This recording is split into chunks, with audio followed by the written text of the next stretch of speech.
नमस्कार, आप देख रहे हैं बिहार टीवी 6। मैं विनोद कुमार।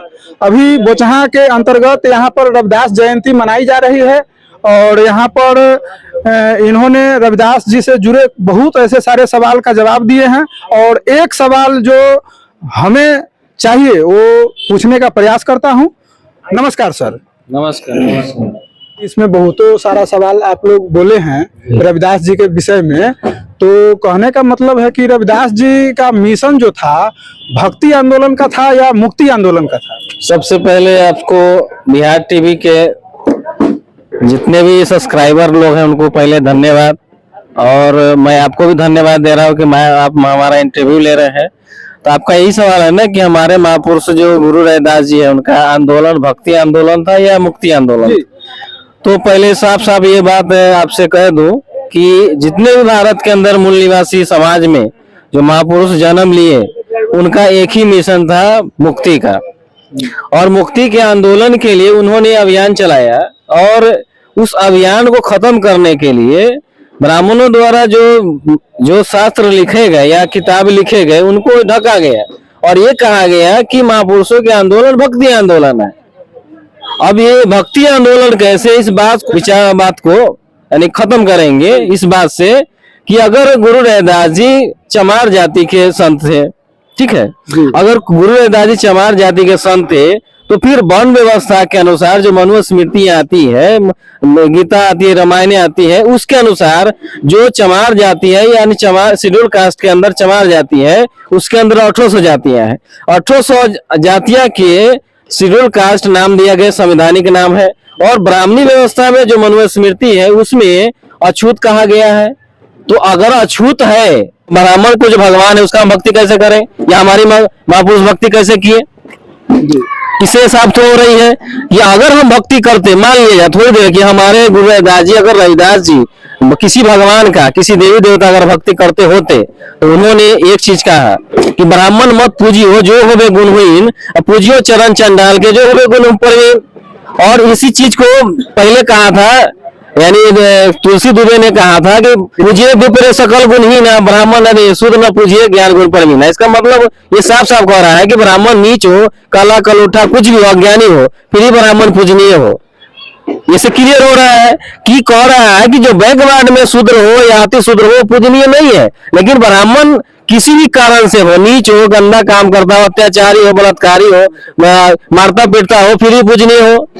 अगर भगवान को पूछते, दूसरी सवाल है कि अगर भगवान को पूछते थे तो फिर तो भगवान को अगर मानते थे तो ब्राह्मण का सहयोग का काम करते थे रविदास जी उनके अनुसार। तो फिर उनकी द्वारा जो महापुरुषों के जो भारत में अभी जो RTI के तहत जो भी है या इतिहास के जरिए जो भी जानकारी हम लोग को मिल रही है उसमें जितने महापुरुष है जो ज्यादातर महापुरुषों की हत्या की गई। बुद्धा की हत्या हुई, गुरु रविदास जी की हत्या हुई, कबीर साहब की हत्या हुई, यहाँ तक कि जो ब्राह्मण के जो एक संत थे चक्रधर और ज्ञानेश्वर उनकी भी हत्या ब्राह्मणों ने की।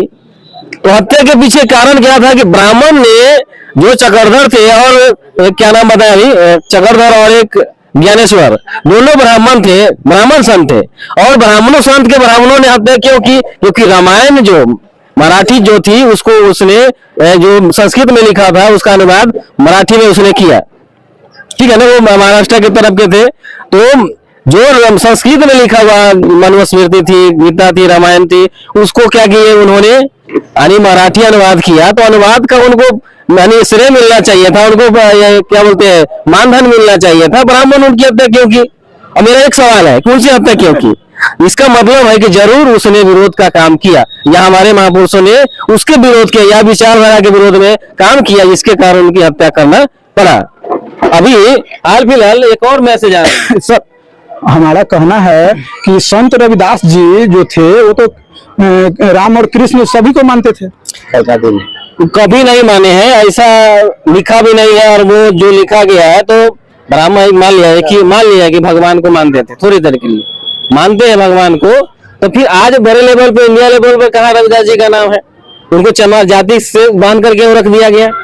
सारे बहुजन के अलावा ब्राह्मण को ही मानना चाहिए था, क्योंकि उनका ये कहना है, ब्राह्मणों का ये कहना है कि गंगा से यानी कठौती से गंगा को निकाल दिए, कंगन मिला दिए, वो कथाकथित कहानी है, उसको हम नहीं मानते हैं।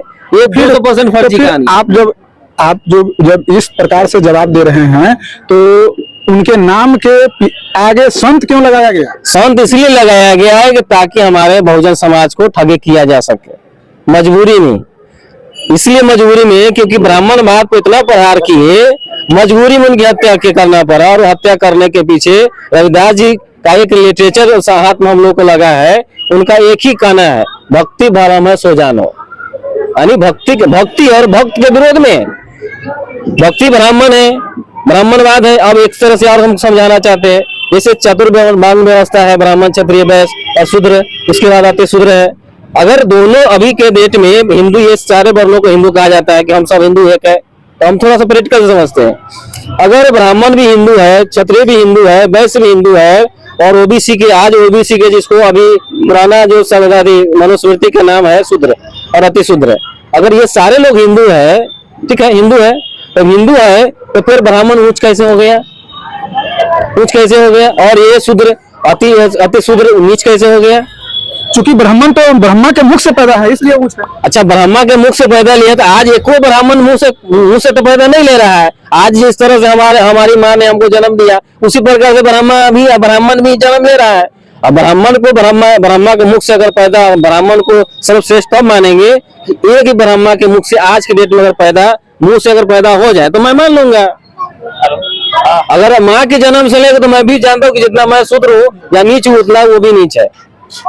एक सवाल है, जब संत रविदास जी जो संत नहीं थे तो वो आखिर थे, उनका कुछ ना कुछ तो रहा होगा नाम ना? देखिए, वो जितने भी माहौल में जो ब्राह्मणी व्यवस्था का जो अमल हो रहा था, उसके आधार पर उन्होंने घटना को देख करके लिखा, तो और उसके आधार पर हम उनको कभी ही मानेंगे, क्योंकि घटना को एक कविता के रूप में पेश करते थे समाज को जागृत करने के लिए। जैसे तुलसी ने लिखा, अभी मैंने बताया, उसको रिपीट मैं नहीं करना चाहता हूँ। तो उस तरह के और भी कथाएं हैं, जैसे चमार जाति पुरुष ने, ब्राह्मण ने कहा, रविदास जन्म के कारण वो तो न कोई नीच, नर को नीच कह डाली, कोच कर्म का की गीत।